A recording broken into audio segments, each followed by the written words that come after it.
ఈ పరిసర ప్రాంతాల్లో మొత్తానికి 64 తీర్థాలు ఉన్నాయి. 64. కానీ ఆ 64 కూడా మనం వెళ్ళలేమన్నమాట. అంటే అంటే మనకి సమయం వల్ల వెళ్ళలేకపోవడం అని కాదు, మామూలుగా కూడా 64కి మనకి లేవు. కొన్ని సముద్రం ఇప్పుడు సముద్రం అటు ఇటు మారుతుంటుంది కాబట్టి కొన్ని సముద్రం లోపలికి వెళ్ళి, ఉదాహరణకి జటాయు తీర్థం అని ఉంటుంది. జటాయు తీర్థం అంటే ఎక్కడైతే జటాయు పడిపోయినటువంటి ప్రదేశం, ఎక్కడైతే అంత్యక్రియలు అవి చేస్తాడో రాముడు, ఆ ప్రదేశం ఉంటుంది. కానీ ఇది ఇప్పుడు ఎక్కడ అడవుల్లో ఉంటుంది అనమాట. అలాగా చాలా తీర్థాలు ఉన్నాయి. జటాయు తీర్థం అని ఉంటుంది. అలాగే ఇది లక్ష్మణ తీర్థం. ఈ లక్ష్మణ తీర్థం అనేది పూర్వం చూడండి, మనకి నీళ్లు కావాలంటే మనం టౌన్లో ఇప్పుడు ఏం చేస్తాం, బోర్వెల్ వేసుకుంటాం కదా.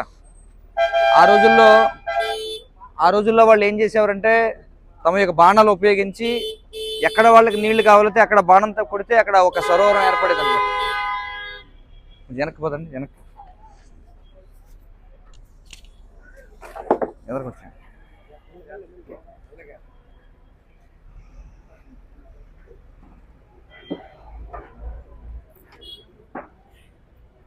వినిపిస్తుందా మీకు?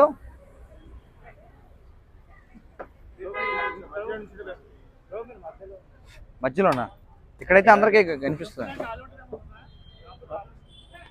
టెంపుల్ లోపల చిన్న గుడి. సరే, అందరూ వినండి. ఇక్కడ 64 తీర్థాలు ఉన్నాయి ఈ ప్రదేశంలో. కానీ 64 కూడా మనం వెళ్ళలేం.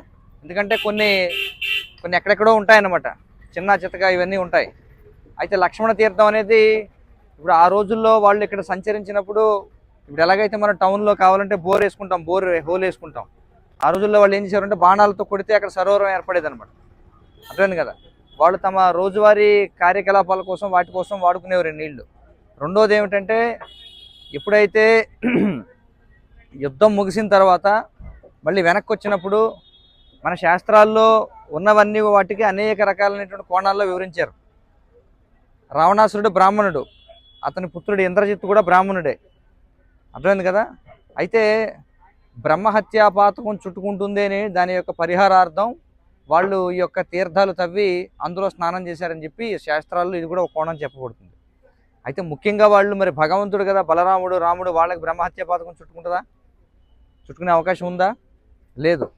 కానీ వాళ్ళు చేసినటువంటివి భగవంతుడిగా వాళ్ళు చేసినటువంటి వాటిని మనం అనుకరించకూడదు.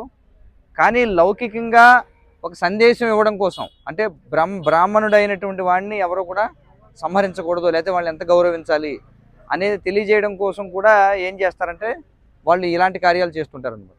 అంటే వాస్తవానికి వాళ్ళకి లేకపోయినా, అవి వాళ్ళనేమి ప్రభావితం చేయకపోయినా సరే, మనలాంటి వాళ్ళందరికీ కూడా ఉదాహరణగా నిలవడం కోసం. అందుకే భగవంతుడు ఎప్పుడు వచ్చినా సరే ఆయన ఈ వర్ణాశ్రమ ధర్మాలు ఏవైతున్నాయో వాటిని ఎప్పుడు కూడా ఉల్లంఘించడం. ఎందుకని ఉల్లంఘించడం? ఆయన ఉల్లంఘిస్తే మనం కూడా ఉల్లంఘిస్తాం కదా.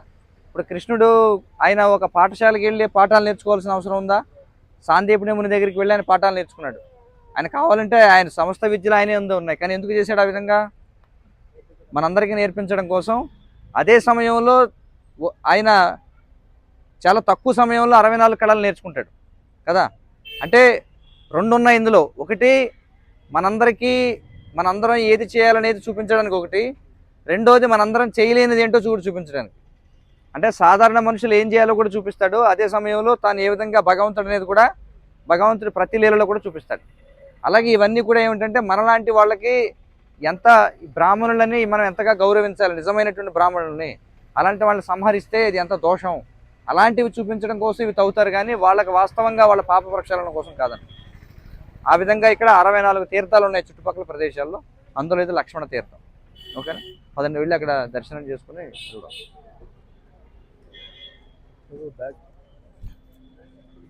లక్ష్మణుడు స్థాపించినటువంటి శివలింగం అన్నమాట. అర్థమైంది కదా.